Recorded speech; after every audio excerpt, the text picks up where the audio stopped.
They all thought Dominic Rossi was untouchable, a ghost behind bulletproof glass who destroyed empires with a nod. But they didn't see the blood on his hands the night he crawled into a tiny, flour-dusted bakery on 4th Street, desperate to hide, and found the one woman who could ruin him. The rain in Philadelphia didn't just fall. It slicked the asphalt of Passyunk Avenue like engine oil, reflecting the neon blur of cheap diners and late-night pharmacies. It was 2:14 a.m. on a Tuesday, November 14th.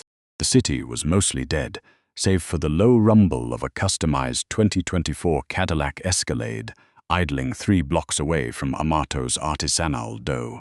Inside the bakery, the air smelled of yeast, scalded milk, and warm vanilla. Chloe Miller wiped her brow with the back of a flour-dusted forearm, leaving a white streak across her forehead. Her oversized apron was stained with raspberry jam, and her curls were escaping a messy bun. She wasn't built like the women who usually populated this neighborhood's high-end lounges. She was soft, round, and possessed a laugh that could clear the fog off a windshield. Everyone underestimated Chloe. They saw a cheerful, chubby girl who spent her life kneading dough, completely oblivious to the sharks swimming in the deep waters of the city. They were wrong about the oblivious part. You don't run a bakery on the border of South Philly without learning how to read the shadows. A block away, Dominic Rossi leaned his head against the cold leather of the Escalade's passenger seat. His tailored Tom Ford suit jacket was ruined, soaked through with dark, sticky crimson just below the ribcage. A betrayal from within his own ranks, the Moretti faction had struck closer than he ever anticipated. His driver, a kid named Leo who was barely 22, was gripping the steering wheel so hard his knuckles were white. Dominic's breath came in ragged, shallow gasps. He was 34, the undisputed head of the Rossi syndicate, a man whose name was whispered in federal courtrooms and back-alley execution docks alike. He was surrounded by supermodels who starved themselves for a glance from him. Women who wore diamonds like armor and possessed hearts just as hard. Yet he had never felt more entirely alone. If he died tonight, the empire would fracture, and his name would be erased by morning. "Boss, we need a hospital," Leo stammered, his voice cracking. "The St. Agnes R is 4 blocks. No hospitals," Dominic rasped, his voice a low, gravelly friction. They watched the doors pull over in the alley. Now, the Escalade lurched into the narrow passage behind 4th Street. Dominic threw open the door, his boots hitting the wet pavement with a heavy thud. He told Leo to drive, to draw them away to survive. Left alone in the dark, Dominic stumbled, his hand clutching his side as blood leaked through his fingers. He saw a faint light glowing from the rear window of Amato's. He pushed the heavy metal delivery door. To his shock, it clicked open. Chloe turned at the sound, a heavy rolling pin in her hand. When she saw the towering figure collapse against her stainless steel prep table, she didn't scream. She didn't call the police. She saw the expensive suit, the raw terror in his dark eyes, and the blood pooling onto her freshly scrubbed floor. Dominic looked up, expecting her to run, to beg for her life, or to recognize him and cower. Instead, she dropped the rolling pin, grabbed a stack of clean kitchen towels, and rushed to his side. "You're bleeding out," she said, her voice remarkably steady, despite the slight tremor in her fingers. She guided him down to a wooden stool. Don't look at me," Dominic growled, trying to maintain the terrifying aura that usually kept the world at bay. But as she pressed the towels hard against his wound, a sharp gasp escaped his lips, and his head fell against her shoulder. She smelled like sugar and comfort. For a second, the untouchable monster of Philadelphia felt a profound, aching vulnerability. He was just a man dying on a kitchen floor. "Hold this," Chloe commanded softly, taking his massive, scarred hand and placing it over the makeshift bandage. She ran to the back room, returning with a first aid kit meant for minor kitchen burns and cuts. She worked fast. She didn't ask questions. She cleaned the graze. It was a deep furrow, not a mortal penetration, but it needed stitches. She used heavy-duty suture thread from her grandmother's old sewing tin in the back, her hands shaking slightly, but her focus unwavering. Dominic watched her face. She wasn't looking at his face or his expensive watch. She was looking at his pain. For the next 3 weeks, Amato's became a sanctuary. Dominic didn't leave the city. He hid in plain sight, using the small apartment above the bakery that Chloe rented out. He paid her $10,000 in crisp $100 bills, which she tried to refuse until he threatened to burn the bakery down, a lie they both knew was empty. During those 21 days, something shifted in the cosmos. Dominic watched her bake at 4 a.m. He watched the effortless way she smiled at the elderly customers, the way she gave free cannolis to the neighborhood kids, and the absolute absence of malice in her heart. He was used to women who wanted his power, his money, or his demise. Chloe just wanted to ensure his stitches didn't pop when he reached for a coffee mug. One evening, sitting in the dim light of the bakery after hours, Dominic reached out and touched her cheek, wiping away a smudge of flour. "Why didn't you call the cops that night, Chloe?" She looked at him, her hazel eyes reflecting the amber streetlights outside. "Because I know what it's like to be hunted, Dominic. And because underneath all that steel, you looked like a boy who wanted his mother." The words cut deeper than the Moretti bullet. He leaned in, his lips finding hers. It wasn't a passionate explosion. It was a slow, desperate drowning. He wrapped his arms around her soft frame, feeling a warmth he thought had died when he was a child. He was falling, completely and irreversibly, for the baker everyone ignored. But peace in the underworld is a ghost. On December 5th, Dominic's top enforcer, Anthony, tracked him down. The war was turning. They needed the boss back. Dominic prepared to leave, promising Chloe he would return, that he would protect her. He stepped into his repaired Escalade, his heart heavier than it had ever been.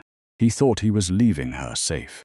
2 days later, Dominic initiated a raid on a Moretti warehouse on Front Street. They tore the place apart, capturing the underboss, a ruthless man named Bruno. Dominic stood over Bruno in the damp basement, a silver pistol glinting in his hand. "You thought you could kill me," Dominic whispered. Bruno laughed, blood bubbling between his teeth. "I didn't need to kill you, Rossi. We just needed to distract you long enough to get the real prize." The silence in the basement was suffocating, broken only by the steady drip of a leaky pipe in the corner. Dominic's phone buzzed against his palm, a vibration that felt like an electric shock. The screen lit up with an encrypted email from his investigator. He opened the attachment, his eyes scanning the digitized property deeds for 842 South 4th Street. There it was, printed in stark, undeniable black ink. The LLC that owned Amato's artisanal dough wasn't registered to Chloe Miller. It was owned by a shell corporation titled Paradiso Holdings, which traced directly back to a Swiss bank account controlled by the Moretti family council. Dominic felt the air leave his lungs. Every memory of the last month, the warmth of her kitchen, the gentle touch of her flour-covered hands, the way she had held him while he shook from fever, shattered like cheap glass. It had all been an act. She wasn't the sweet, overlooked girl who took pity on a dying man. She was a plant, a beautifully crafted, meticulously placed honey trap, designed to reel him in when he was at his most vulnerable. "You see it now, don't you?" Bruno mocked from the floor, his laughter turning into a wet cough. "She played you beautifully, Rossi. The great boss undone by a fat girl with a rolling pin." Dominic didn't fire a warning shot. He didn't say a word. He raised his weapon and ended Bruno's laughter with a single, deafening crack that echoed off the concrete walls. He turned on his heel, his face a mask of absolute, terrifying stone. Anthony followed him closely as they stormed out of the warehouse and into the waiting convoy of black SUVs. "We go to the bakery," Dominic commanded, his voice devoid of any human emotion. "We level the place." The drive back to South Philly took 12 minutes, but to Dominic it felt like an eternity inside a vacuum. His mind raced through every interaction. The way she had known exactly how to sew his wound without flinching. The way she never asked his last name, as if she already knew it. He felt a burning, toxic mix of humiliation and profound grief. For the first time in his adult life, he had opened the iron cage around his heart, and the creature inside had been immediately poisoned. The SUVs screeched to a halt in front of Amato's at 4:45 a.m. The sky was a bruised purple. Inside, the lights were on. Chloe was there, visible through the large glass window, pulling a tray of fresh croissants from the industrial oven. She looked tired, her shoulders slumped, completely unaware of the storm descending upon her. Dominic kicked the front door open, shattering the delicate glass pane that read open. The bell above the door chimed a cheerful, ironic note before clattering to the floor. Anthony and 3 heavily armed men poured in behind him, weapons raised. Chloe dropped the tray. The hot croissants scattered across the floor, filling the air with the incongruous scent of butter and baked sugar. Her eyes went wide, darting from the guns to Dominic's face. She saw the death in his eyes, and the color drained from her cheeks. "Dominic?" she whispered, her voice trembling. What is this?" "Cut the act, Chloe," Dominic said, stepping over the ruined pastries. He drew his pistol, the cold steel pressing directly against her forehead. The contrast was devastating, his dark, lethal precision against her soft, terrified form. "I saw the deeds. I know who owns this building. I know who pays your rent. Tell me why I shouldn't paint this wall with your brains right now." Chloe didn't move.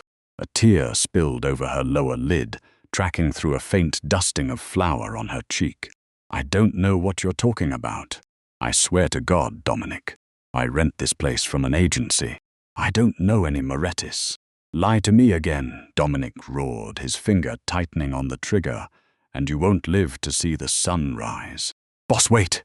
Anthony interrupted suddenly, holding a hand to his earpiece. His expression changed from cold executioner to utter confusion. "We have a problem. The Moretti safe house on Broad Street just got hit by the feds. But that's not it. Look at the camera feeds from the back alley." Anthony held up a tablet. Dominic didn't lower his gun from Chloe's head, but his eyes flicked to the screen. The footage showed a black sedan pulling into the rear alley of the bakery just 2 minutes ago. From the back seat stepped a woman. She was wearing a heavy winter coat, her face pale and drawn. She was carrying a small, sleeping child wrapped in a faded pink blanket. It was Maria, the poor single mother who lived in the basement apartment down the street. The woman Chloe often gave leftover bread to. But Maria wasn't running from the mafia. She was being escorted by federal agents. Suddenly, the front windows of the bakery exploded inward. Flashbangs detonated with deafening roars, blinding the room in a white-hot glare. Dominic was thrown backward by the concussive force. Through the smoke, tactical teams clad in FBI gear swarmed the building, their red laser sights cutting through the haze. "FBI, don't move. Drop your weapons." Dominic scrambled up, his vision blurred, his ears ringing. He looked through the chaos for Chloe, but she was gone, dragged into the back room by someone in the confusion. He fired twice into the smoke, hitting an agent, before Anthony dragged him toward the side exit. They escaped into the labyrinth of South Philly's interconnected basements, just as the perimeter closed in. Safe in a secure apartment on Broad Street 3 hours later, Dominic sat in the dark, his hands covered in soot. His phone rang. An unknown number. He answered it expecting the FBI or a rival boss. Instead, a soft, trembling voice spoke. It wasn't Chloe. It was Maria, the poor single mother. "Mr. Rossi," Maria sobbed into the receiver, her voice cracking with terror. "They have Chloe. The government. They used her. They used me. Chloe didn't know anything about the Morettis. I did. I was the one who signed the papers they forced me to sign to save my daughter. But you need to know the truth. The person who gave your location to the Morettis the night you were shot. The person who set this entire thing up from the very beginning.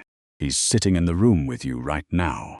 Dominic's eyes slowly rose, locking onto Anthony, who was calmly cleaning his weapon across the table. The phone went dead. A dial tone buzzed like a hornet against Dominic's ear.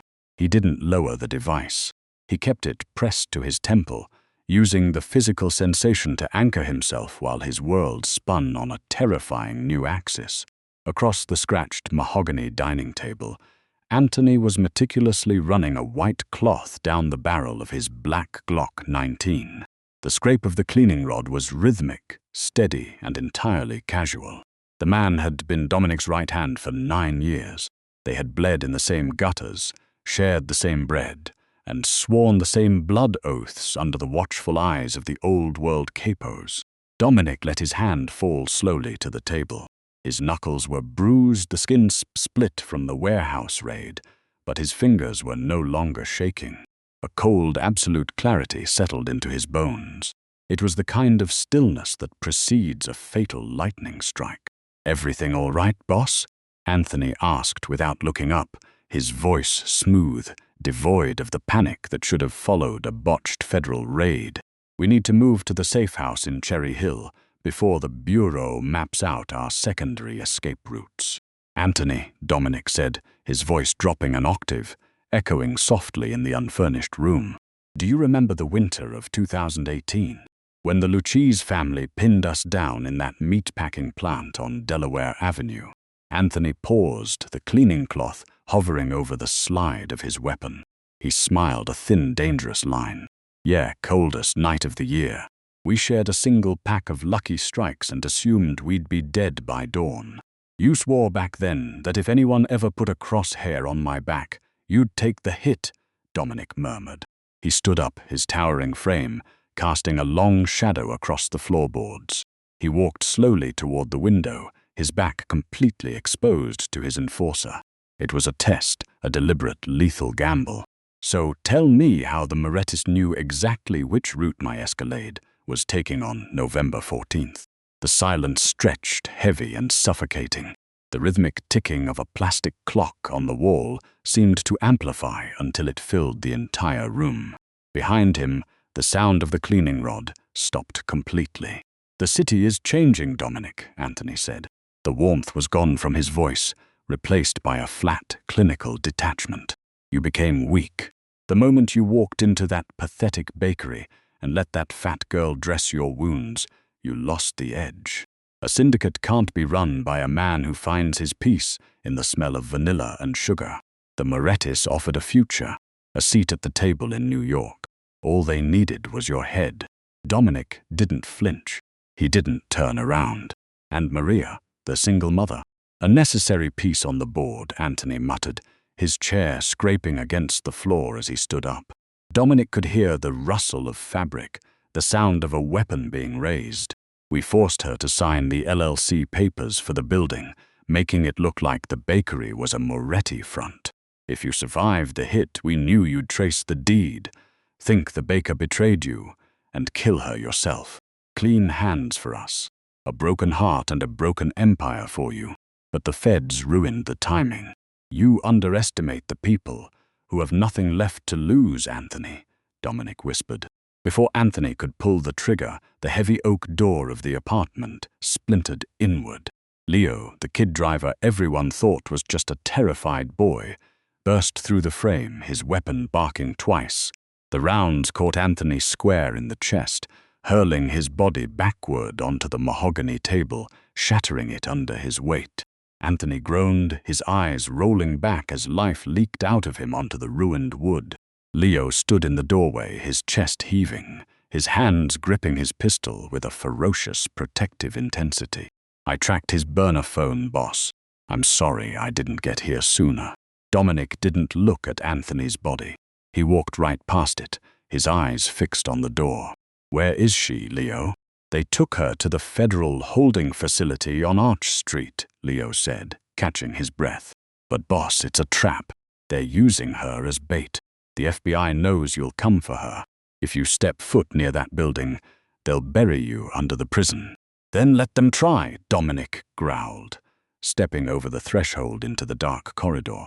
The federal building on Arch Street was a fortress of concrete and tinted glass, glowing under the harsh floodlights of the security perimeter.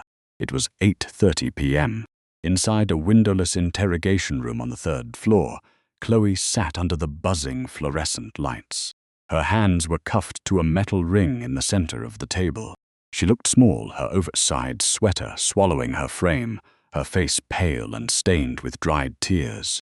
Across from her sat Special Agent Miller, no relation, a harsh man with a silver crew cut and eyes like flint.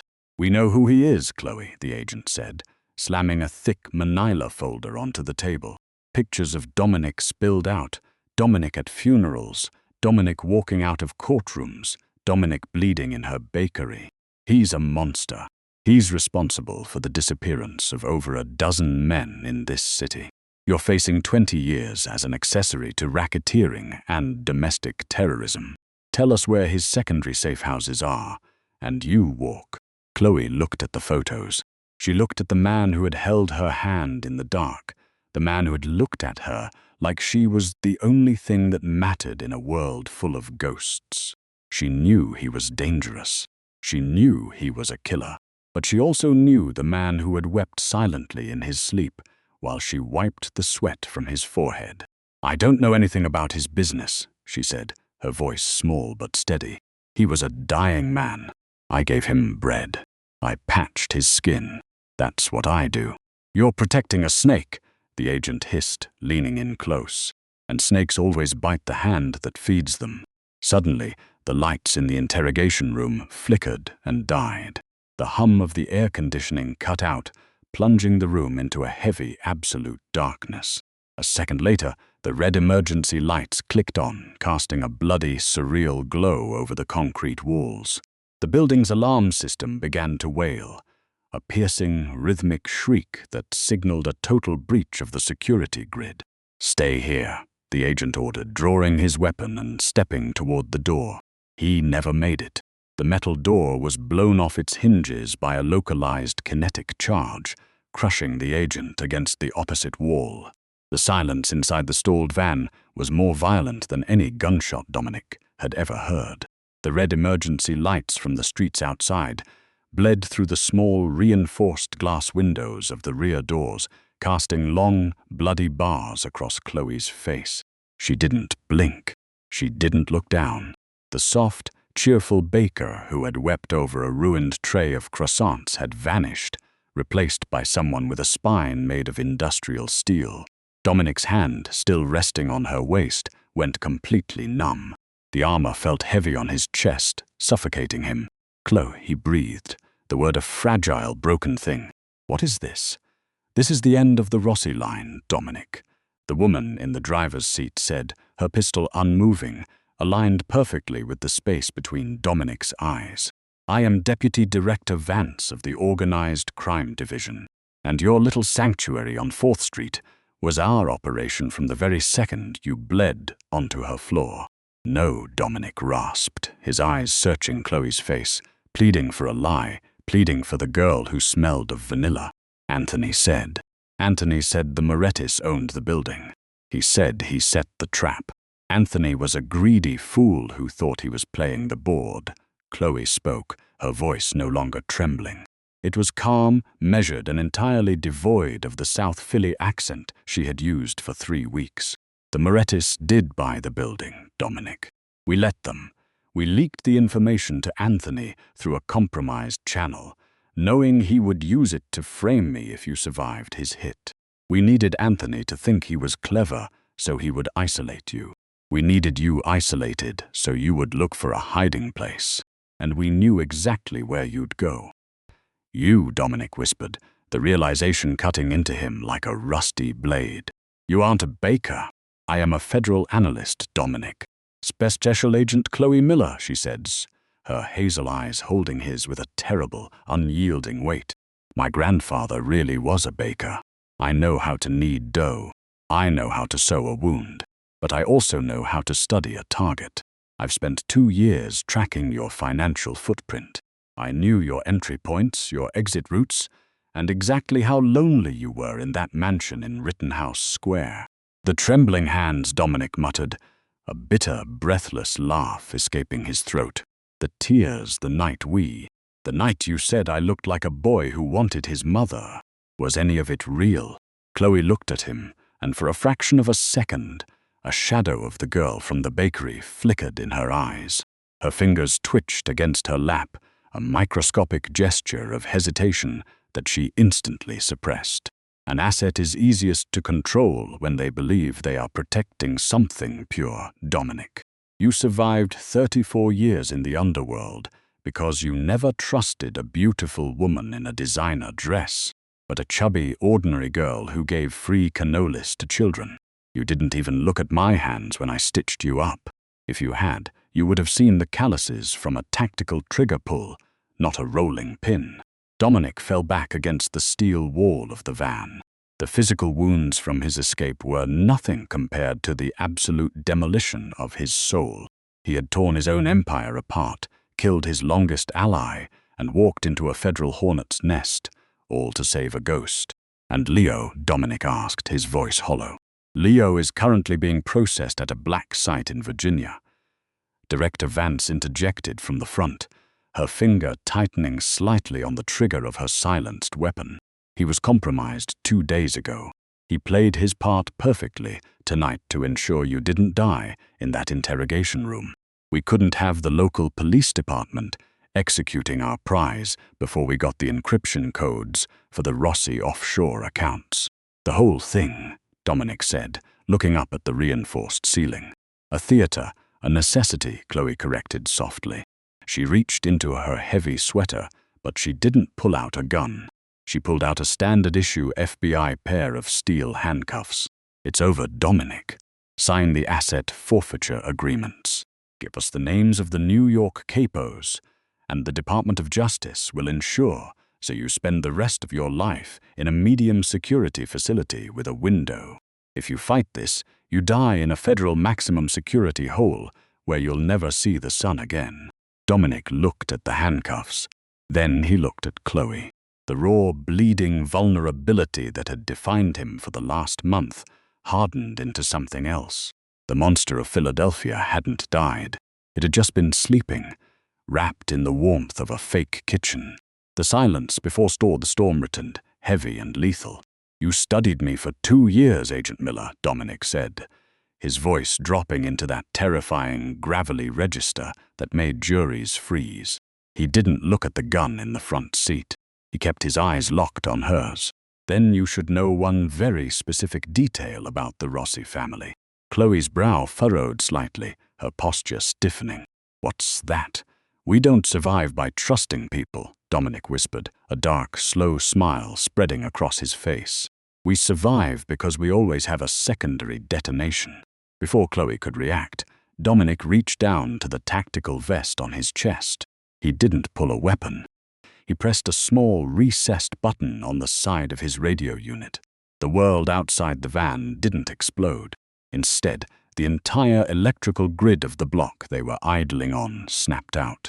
The streetlights, the distant security sirens, and even the digital dashboard of the federal van went completely black.